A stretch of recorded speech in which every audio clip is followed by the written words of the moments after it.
Everyone, when you see an equation that has no solution, how do you solve it?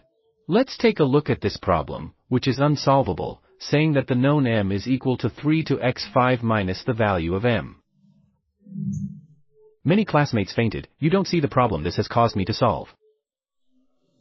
Let's solve it according to the normal form and normal procedure.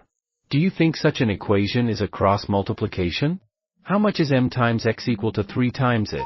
How much is it by 3? Is it 3 times 2x minus 6, right? Then mx equals 6x minus 18, right?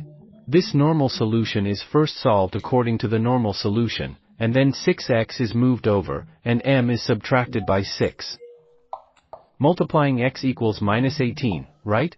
According to the normal solution, x should be equal to how much minus 18 divided by m minus 6, right? If you solve it normally, this is the solution of x, but it says there is no solution. What does that mean? It means that this thing is meaningless. Can you not understand this principle? It is meaningless, that is, m must be equal to 6. When m is equal to 6, it has no solution. I don't believe you can take it back and try it. Let's take it back and try to see if m is equal to 6 and see if it's right and verify it. Everyone, you should be serious about the questions. Isn't 6m equal to 6? 2x minus 6 equals 3bx. To verify, this 3 is eliminated to become 1. Is it also divided by 3 to become 2, right? The left and right sides are all divided by the upper and third at the same time. Then can the second also be eliminated to become 1, and this 1 becomes x minus 3? This is not x minus 3 equals 1 divided by x.